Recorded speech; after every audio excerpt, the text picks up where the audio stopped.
Hello everyone and welcome to the very first tutorial on this channel. In this episode I'm going to be covering a main menu. I've seen a few people ask me about how I created my menu with subcategories. So in this tutorial I'm going to be teaching you how that works. I'm just going to show on my game how it works and then we're going to jump into the tutorial. So as you can see here I have like a menu, and then if I hover over you can see the colors of the text change, and then if I click they select the menu, and then once I click a menu that actually has content, the content will show up. And then in this case it's the level selection, so I can select the level and then I can choose the characters for my game. So that's we're gonna create something similar to that. Of course it's gonna look a lot more like a prototype. Let's jump right in. Alright guys, so the first thing we're gonna do, you want to create a new Unity project with the universal render pipeline. Once the project is created, just create a new scene and then delete everything that is useless. Just keep the presets folder and the settings folder, you're gonna need those. And then I created a few folders here. It's up to you how you want to structure, but that's how I do it. Alright, next up you're gonna need a tool called link transition. You can get that on the asset store, it's free. Make sure you add to your assets, then jump back in Unity, go to the package manager, and then make sure you choose my assets and then just search for link transition and make sure you download, and then you can import this package. Once this package is imported, we're gonna start creating our UI. So first thing, we're gonna create a canvas. I'm just gonna name and change a few settings in here, but one setting that is really important for you to change is the canvas scaler component, and then just make sure you select scale with screen size, and then I just set the full HD definition, and then I created a new empty object. This is gonna hold everything for us, and yeah, just set up to cover the entire screen, so it's like a container for the next object. All right, so next up we're gonna create the bottom panel. This is the panel that is gonna hold all the sub menu items, so those are gonna be the actual buttons that you can select. And then in here I'm just kind of setting up, you can pause the video if you want, just setting up how it's gonna look. I'm gonna set up a similar look to my game. So yeah, so that's the bottom panel. All right, next up you're gonna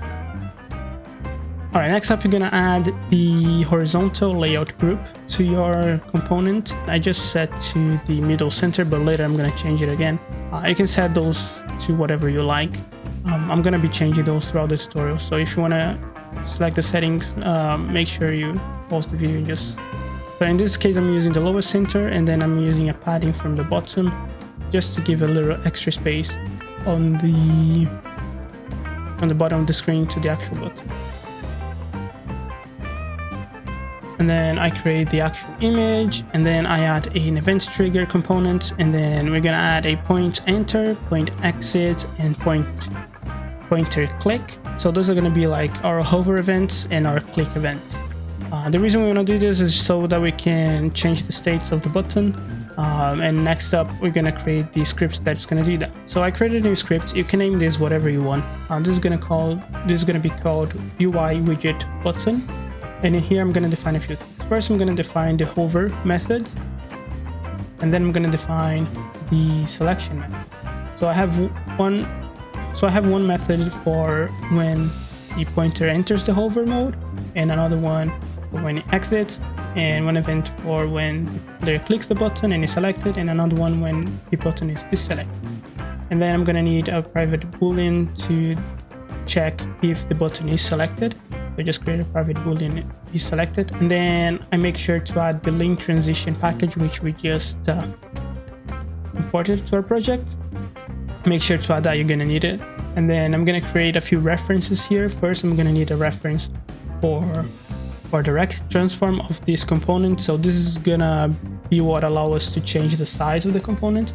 And next up I'm gonna need an image, and if you don't find the image, just make sure you add the unit engine.ui so you have the image component. So make sure you add the widget background image component. We can add that so we can change the colors. You can do whatever effects you like. I'm just showing how I did my effect.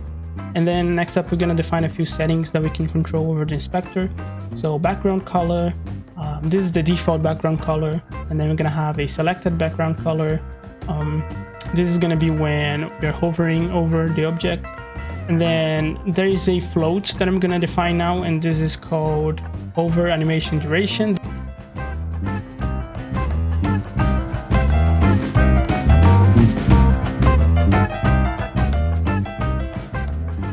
Then I'm going to create widget height and widget height selected. Those are variables for when the player actually clicks the button. And then I'm going to define the same animation duration for the select animation.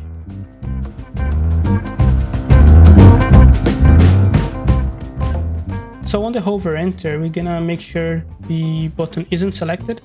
So if the button isn't selected, we're going to change the color by calling color transition. This method is from link transitions, the new package that we just added.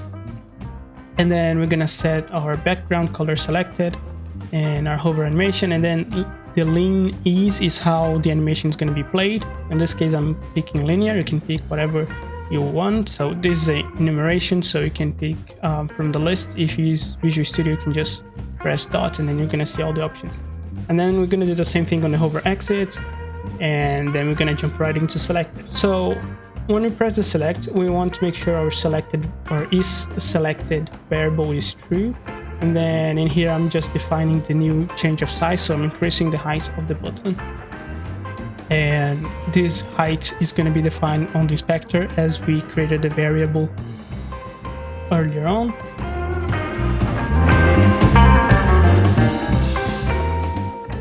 And then in this case, I just forgot to add transition at the end. And then we do kind of the same thing for the deselected. In this case, we just switch from widget height selected to widget height, and the other settings are pretty much the same. So once you create that, you're pretty much good to go in terms of the animations and the transitions of the buttons. Again, if you want to create a variable for the link ease, feel free to do so. Alright, so back in Unity, we're gonna just configure a few things. So first I'm gonna add the scripts that we created to our widget, and then I'm gonna link the rect transform and the image. And then I'm just gonna go ahead and change the background colors. And then I'm gonna set up the button colors, so for when it's selected and when it's not. And then I'm gonna create the events for the pointer enter, pointer exit, and pointer click. So for the pointer enter, we're gonna choose hover enter. For the pointer exit, hover exit. And for the click, for now we're gonna choose on select, but we're gonna change that in the future. Make sure to save your scene. I'm just saving this on the demo scene. I saved on the wrong folder, by the way. And then if you play the game, you can kind of see that the hover effect works. And if you press the button is gonna increase its height. Okay, so let's go back here on the script. And we're gonna create a new method called onClickDown. And then basically what it's gonna do is basically gonna select and deselect the button if the player clicks on the button again. And then we're gonna create a new method called update UI selected.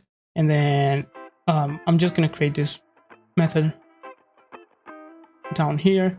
And then basically it's gonna do what the onSelect and onDeselect is doing. But the only change that I'm gonna do here is instead of setting a height by default, we're gonna actually use a condition based on whether or not the button is selected. So as you can see here, I'm just gonna say is selected, and then if it is selected, choose the height selected. Otherwise, just use the normal height.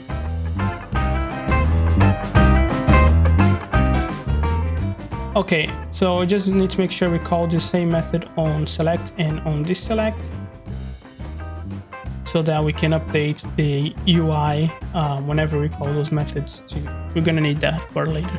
Alright, so we just need to make sure we switch from onSelect to onClickDown, and if we play the game again, we can see that we can select and deselect the button. And then I'm just gonna change a few settings on the component here just to make it more what I like. And there you go. It's a lot more snappy. I prefer interfaces that look like that.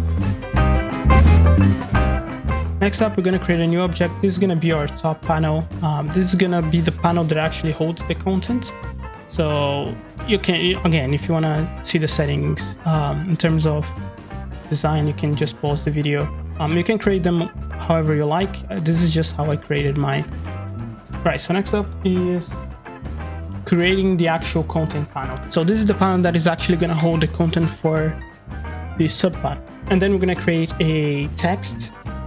So this is just going to be like the title of the panel.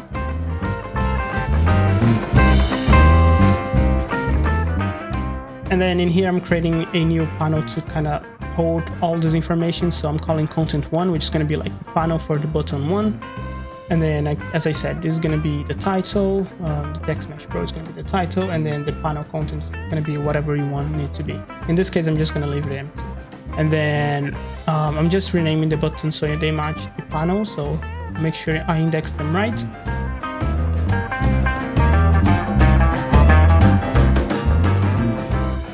Back on the script, I'm just going to create a reference for the panel so I can activate and deactivate the panels. And on the UI, on the update UI selected, I make sure to enable or disable the panel based on whether or not the button is selected. The panel should trigger on and off based if the button is selected or not. So make sure you drag and drop your content panel to the component. I'm just switching the title here so we can actually see what it looks like. Now I'm duplicating a few times just so we can actually see the difference.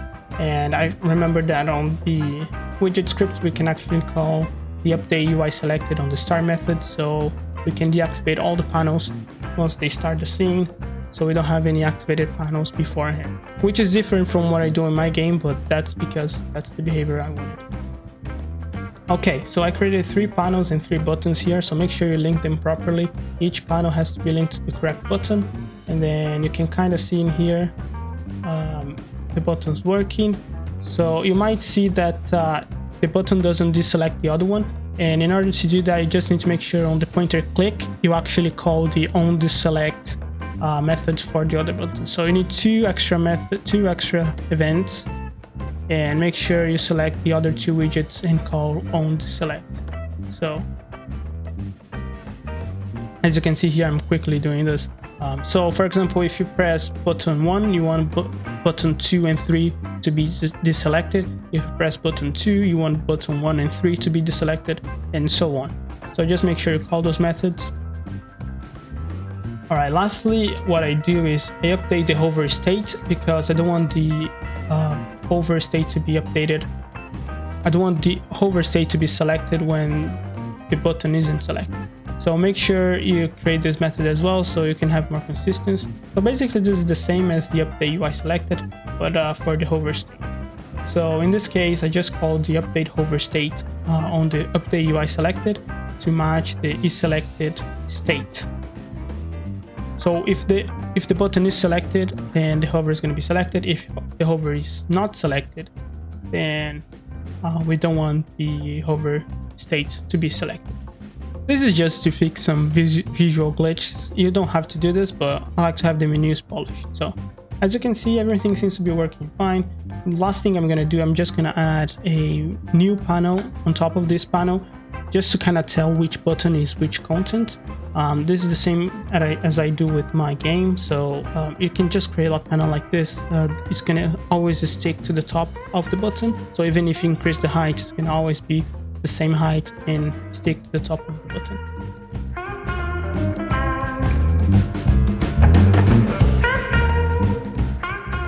And then I just duplicate it and set it up for the other buttons as well. So I'm just quickly going to do that now.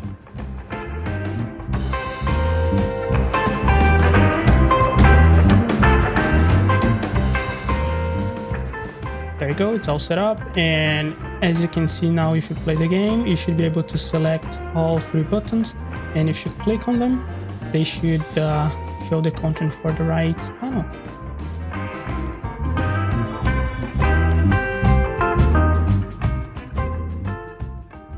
Alright guys, that's gonna be it for this video. Thank you so much for watching this far. If you want the Unity project, the link's gonna be in the description. I created a GitHub repository, so you can grab the code there. Also, if you have any suggestions on how to improve those tutorials, or if you have any questions about how to create this effect in specifically, make sure you leave them in the comments, and then I'll address them in the future.